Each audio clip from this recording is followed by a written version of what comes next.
লিঙ্গে মহাদেব বসি লয়ে চন্দ্রকলা, গুজ্জদ্বারে বসি আছে নাড়ুয়া গোপাল, কামিনীর সঙ্গে কেলি বড়ই রসাল, হাঁটুতে শক্তির স্থিতি বসুমতি পাই, 18 মোকাম তত্ত্ব শোনো সমুদায়। এই সব তত্ত্ব কথা যেই জন জানে, নরলোকে তুচ্ছ তারে দেবলোকে মানে। দেহের হিসাব দেখ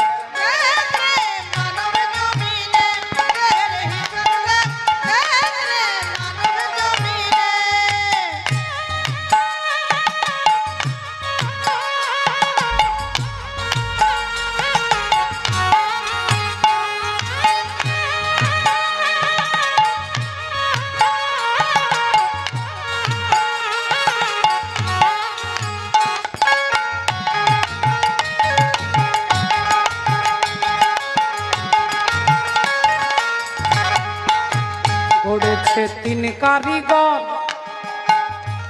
এই দেহটা 3টে ইঞ্জিনিয়ার তৈরি করেছে, 3 জন কারিগর আছে, একজন মা, একজন বাবা আর ভগবান। এই 3 জনে মিলে আমার এই দেহটা তৈরি করেছে। গড়েছে 3 কারিগর, গড়েছে 3 কারিগর মিলে শহর টানা দিয়ে 3 গুণে। দেহের হিসাব দেখ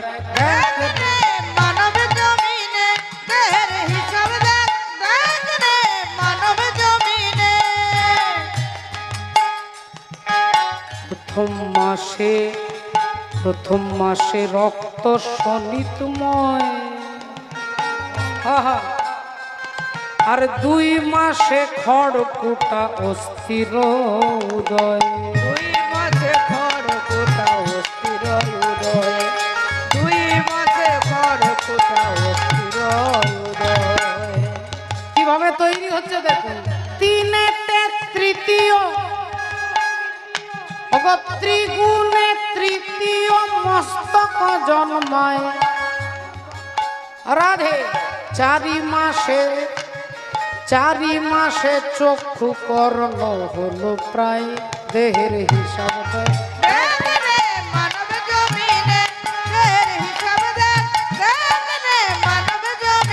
গড়েছে 3 কারিগর, গড়েছে 3 কারিগর মিলে শহর টানা দিয়ে 3 গুণে। দেহের হিসাব দেয়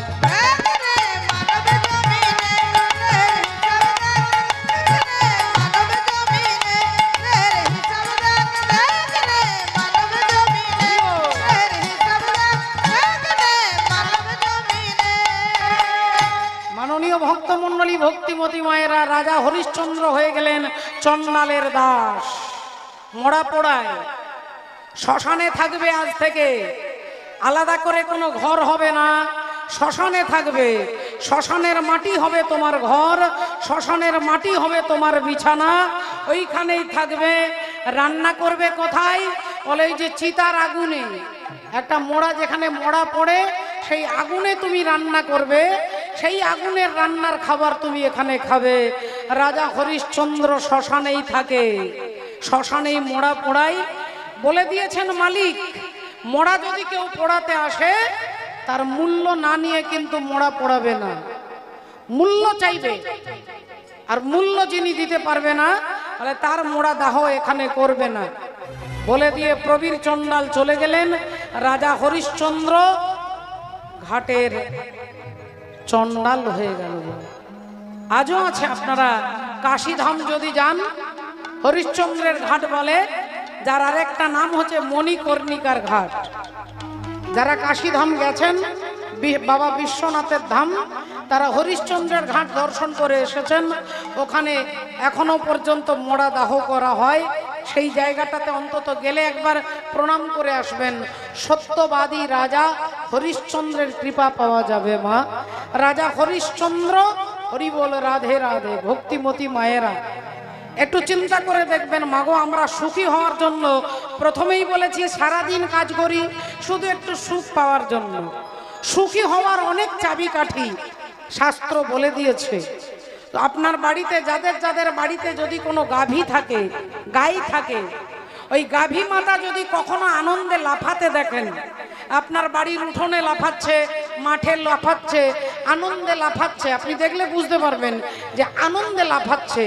সেই অবস্থায় গিয়ে ওই গাভী মাতার কানে কানে আপনি যা চাইবেন আপনার সেটাই সত্য হবে।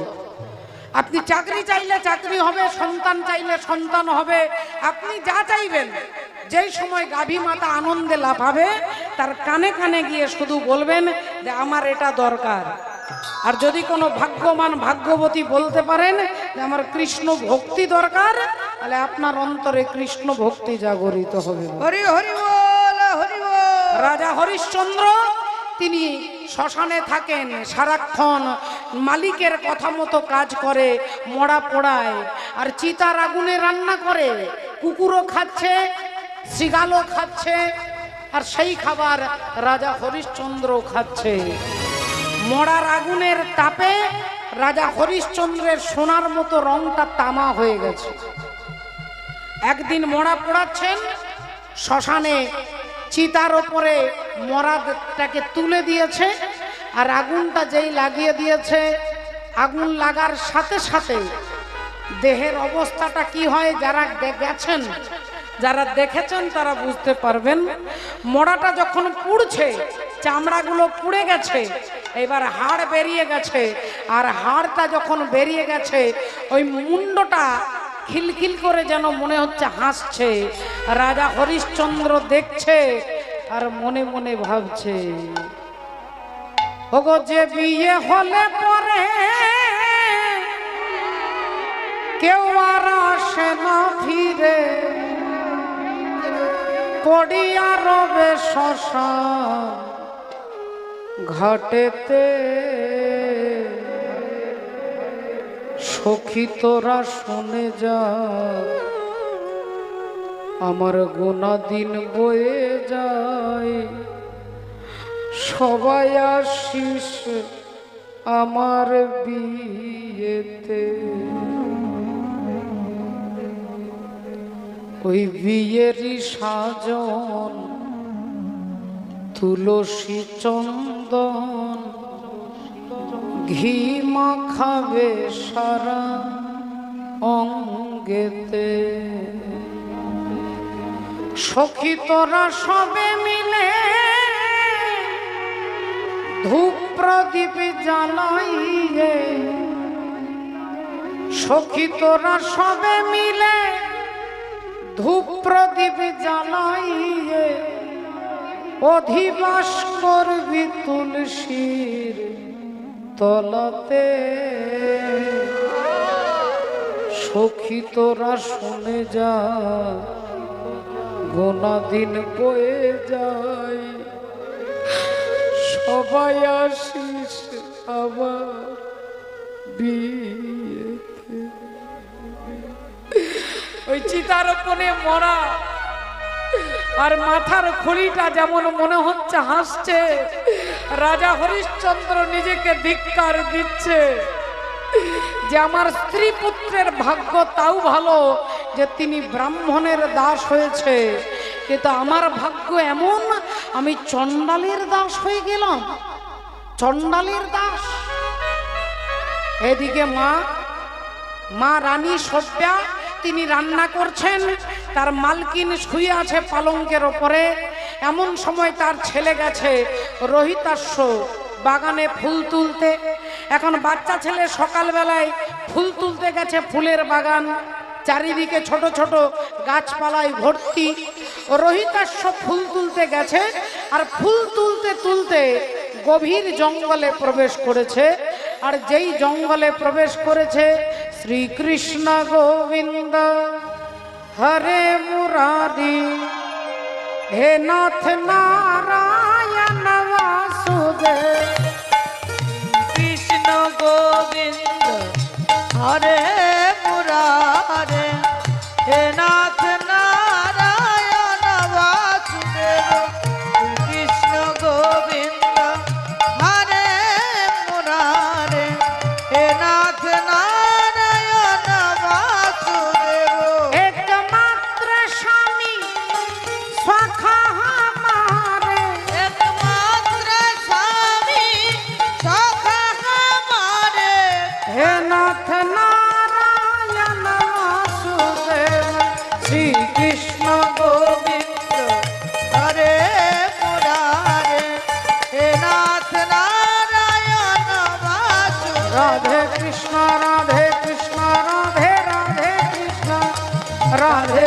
রাধে কৃষ্ণ রাধে রাধে কৃষ্ণ কৃষ্ণ হে কৃষ্ণ রাধে কৃষ্ণ রাধে রাধে কৃষ্ণ কৃষ্ণ রাধে কৃষ্ণ রাধে কৃষ্ণ রাধে রাধে কৃষ্ণ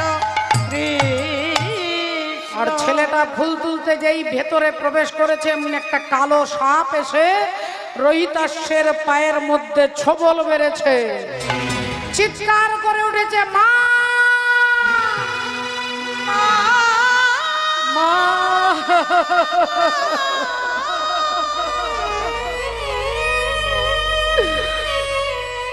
মাগো আমি চলে যাই, আমি চলে যাই, আমি চলে যাই। ও গো জননী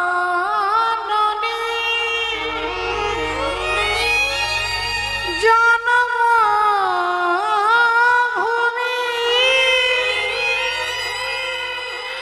দাও গো বিদায়। মা তুমি শুনতে পাচ্ছ মা? আমি আর বাঁচবো না মা, আমি চলে যাচ্ছি। ছটপট করতে করতে অবশেষে রোহিতাস্যের দেহটা হয়ে গেল নীল।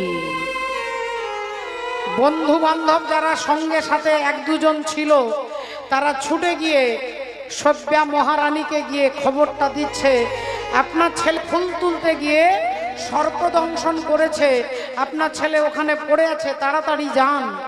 আর মা সেই সময় রান্না করছিল, যেই তিনি ছুটে যাবে ছেলের কাছে অমনি তার মালকিন বলে উঠল, ঘরের সব কাজ করে তারপর তোর ছেলের কাছে যাবি, এখনো ঝাড়ু দিতে বাকি আছে, বাসন মাজতে বাকি আছে, রান্না করবি, আমাকে খেতে দিবি, আমি ঘুমোতে যাব, আমার পা টিপে দিবি, তারপরে আমার বিকেল বেলায় চুল আঁচড়ে দিবি, তারপর তুই তোর ছেলের কাছে যাবি। রানী সভ্যা তিনি হাহাকার করে ভেতরটা কাঁদছে, মাগো তার একমাত্র ছেলে সর্পদর্শনে অবশ্যই মরে পড়ে আছে, কিন্তু মা তার কাছে যেতে পারছে না। হাই রে বিধাতা, এও কি আমার কপালে ছিল?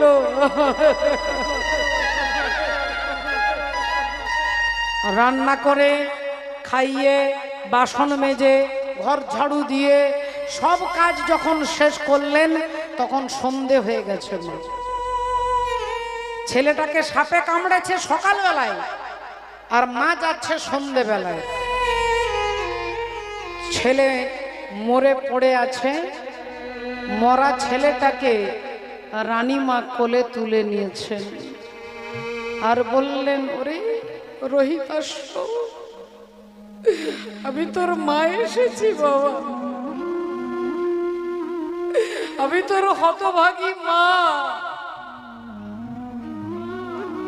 তোকে শেষের সময় এক ফোঁটা জলও দিতে পারলাম না মুখে,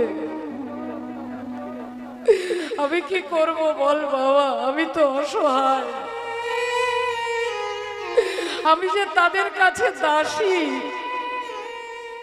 আর দাসীর অধিকার নেই যে তিনি স্বাধীনভাবে ছুটে যাবে। মরা ছেলেটাকে কোলে নিয়ে আঁচলটা ঢাকা দিয়েছে মাগো, মাথায় নিজের ঘোমটা আছে, আঁচল ঢাকা দিয়ে পাগলিনীর মতো কাঁদতে কাঁদতে সভ্যা রানী যাচ্ছেন। আর তিনি শ্মশান থেকে ছেলেকে হরিবোল শ্মশানের উদ্দেশ্যে ছেলেকে নিয়ে যাচ্ছে। চারিদিকে অন্ধকার রাত্রি, নিঝুম রাত্রি, নিস্তব্ধ রাত্রি। মরা ছেলেকে কোলে নিয়ে মাথায় ঘোমটা দিয়ে দাঁড়ালেন সভ্যা শ্মশান ঘাটে। কে আছো? শুনছো? আমার ছেলেটাকে একটু সৎকার করবার জন্য এসেছি। হরিশ্চন্দ্র বললেন, আমার এটাই কাজ, মরা পোড়ানোই আমার কাজ। তাই তিনি বলছেন, হরিদাস বলে আমি মরা দাহ করি। হরিদাস বলে আমি ওগো মরা দাহ করি। আর মরা প্রতি 50 ধন দেবে করি।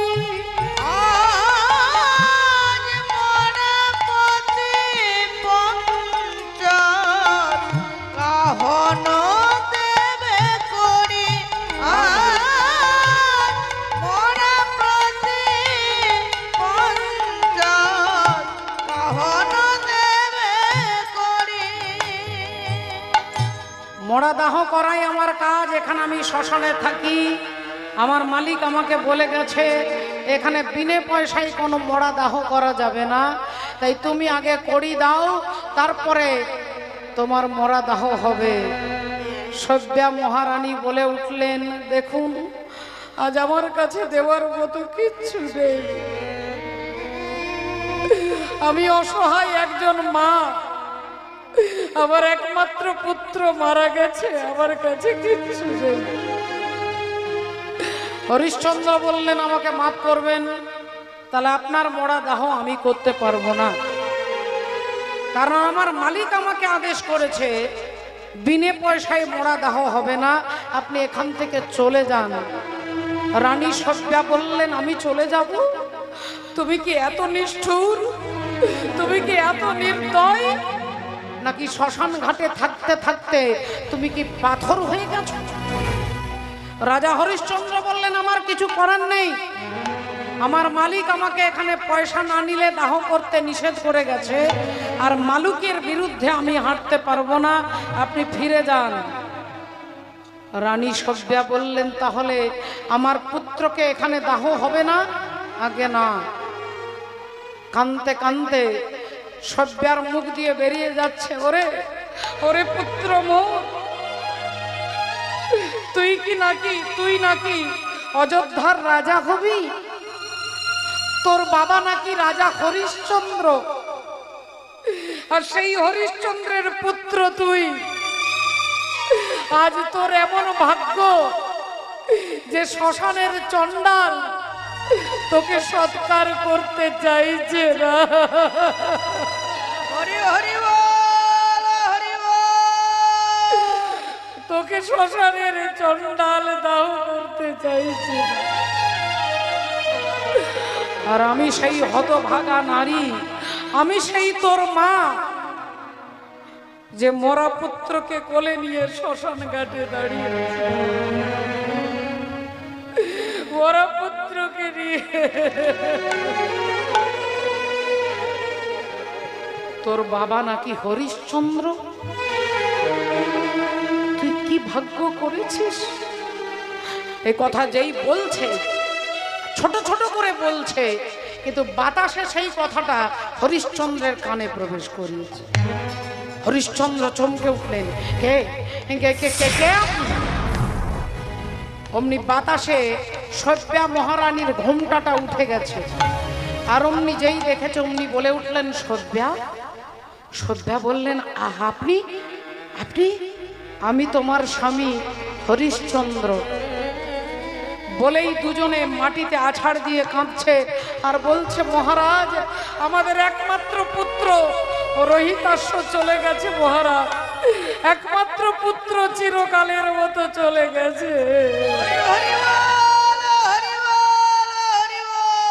হরিশ্চন্দ্র বললেন, এতদিন চণ্ডালের দাস হয়েছি, এতদিন যা বলেছে তাই করেছি, তখন পুত্র যখন আমাদের চলে গেছে, তাহলে আর আমরা বেঁচে থেকে কিছু লাভ নেই। এসো সভ্যা, এসো এই চিতার আগুনে ছেলের সঙ্গে আমরা দুজন পুড়ে আমরা আত্মহত্যা করি। তাই অগ্নিকুণ্ড সাজিয়ে আর সাজিয়ে যেই শেষবারের মতো ভগবানকে প্রণাম করছেন, ভগবানকে শেষবারের মতো প্রণাম করছেন। জানে জানে কে প্রিয় राम लखन सिए बन को जाते हैं, विधि ना तेरी लेख किसी का समझ नाते हैं। जन जन के प्रिय राम लखन सिए बन को जाते हैं। এসো সভ্যা, এসো। হরিশ্চন্দ্র চিতার আগুনে দেহের রংটা কালো হয়ে গেছে, ক্ষীণ হয়ে গেছে, চেনা যাচ্ছে না। সভ্যা মহারানীকেও চিনতে পারছে না। তাই দুজন দুজনকে পূর্বের পরিচিত বোধে আজকে পুত্রের সঙ্গে দুজনেই আত্মহত্যা করবে। চিতার ওপরে যেই মরা ছেলেটাকে তুলতে যাবে, অমনি পেছন থেকে বলে উঠল, পেছন থেকে বলে উঠল, রাজা হরিশ্চন্দ্র আগুনে পুড়িয়া কেন তেজিবে জীবন, আগুনে পড়িয়া তেজিবে জীবন, আগুনে পুড়িয়া কেন তেজিবে জীবন, আগুনে পুড়িয়া কেন তেজিবে জীবন। আগুনে ঝাঁপ দেবে না রাজা হরিশ্চন্দ্র, আমি জিয়াইয়া দেব তোমার নন্দন, আমি জিয়াইয়া দেব তোমার নন্দন, আমি জিয়াইয়া দেব তোমার নন্দন। তুমি চিন্তা করবে না, তোমার পুত্রকে আমি বাঁচিয়ে দেব। একবার পিছন ফিরে তাকিয়ে দেখো। রাজা হরিশ্চন্দ্র বললেন, না, আমরা আর বাঁচতে চাই না। আমাদের পুত্র যখন চলে গেছে, আপনি ফিরে যান। একবার পেছন ফিরে তাকাও, দেখো তুমি কে। আমি দেখো। রাজা হরিশ্চন্দ্র পিছন ফিরে তাকিয়ে দেখছে, তার মালিক প্রবীর চণ্ডাল। তিনি প্রবীর চণ্ডাল নন, সাক্ষাৎ যমরাজা ধর্মরাজ। ধর্মরাজ দাঁড়িয়েছেন। আমি সেই সাক্ষাৎ ধর্মরাজ। তুমি আমার দাস হয়েছ, আমার দাস। তাই তুমি অন্য কারোর দাস নয়, তুমি ধর্মের দাস। বললেন, তাহলে আমার স্ত্রী? বললেন, তোমার স্ত্রী যার রান্না করেছে, বাসন মেজেছে, কাপড় কেচেছে, তিনি আর কেউ নন। তিনি হলেন একজন বাবা ভোলেনাথ, আর একজন হলেন মা পার্বতী। ওই ব্রাহ্মণ আর ব্রাহ্মণী তারা কেউ নয়, তারা সাক্ষাৎ শিব আর দুর্গা। তাদের দাস হয়েছে তোমার স্ত্রী। তো তোমাকে পরীক্ষা করছিলাম। একদিন স্বর্গে আলোচনা হচ্ছিল যে মর্তধামে ধার্মিক রাজা কে আছে। তখন আমি বলেছিলাম, একমাত্র ধার্মিক রাজা যদি কেউ থাকে তাহলে তিনি হলেন হরিশ্চন্দ্র। অমনি বিশ্বামিত্র মুনি বলে উঠলেন যে অসম্ভব, রাজা একজন মর্তধামে, একজন মর্তবাসী এত ধার্মিক হতে পারে না। তাই পরীক্ষা করবার জন্য বিশ্বামিত্র তোমার কাছে দান চেয়েছিল, আর তুমি তাকে দান করেছো। ওই দেখো বিশ্বামিত্র দাঁড়িয়ে আছেন। বিশ্বামিত্র মুনি সঙ্গে সঙ্গে বলে উঠল, মহারাজ হরিশ্চন্দ্র কি, মহারাজ হরিশ্চন্দ্র কি, মহারাজ হরিশ্চন্দ্র কি। তাই রাজা হরিশ্চন্দ্রের জয়ধ্বনি দিলেন। দেবরাজ ইন্দ্র যেই ছুঁয়ে দিল, অমনি পূর্বের মতো চেহারা ফিরে পেল।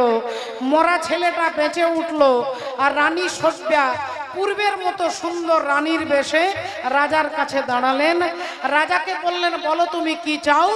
রাজা বললেন, হে প্রভু, যদি কিছু দিতে হয়, আমার রাজ্যের কুকুর বেড়াল, পশু পাখি, কীট পতঙ্গ, লতা পাতা, ঘাস পর্যন্ত যেন তোমার চরণ পায়। হরি হরি ও আমার রাজ্যের সবাই যেন তোমার চরণ পাই। ভগবান বললেন, তথাস্তু। যেদিন তুমি আসবে আমার কাছে, সেদিন তোমার রাজ্যের পশু পাখি কীট পতঙ্গ সব আমার কাছে আসবে। আমি কথা দিলাম আজকে ভগবান রাজা হরিশ্চন্দ্রকে জড়িয়ে ধরেছেন। ওগো ভক্ত আর ভগবান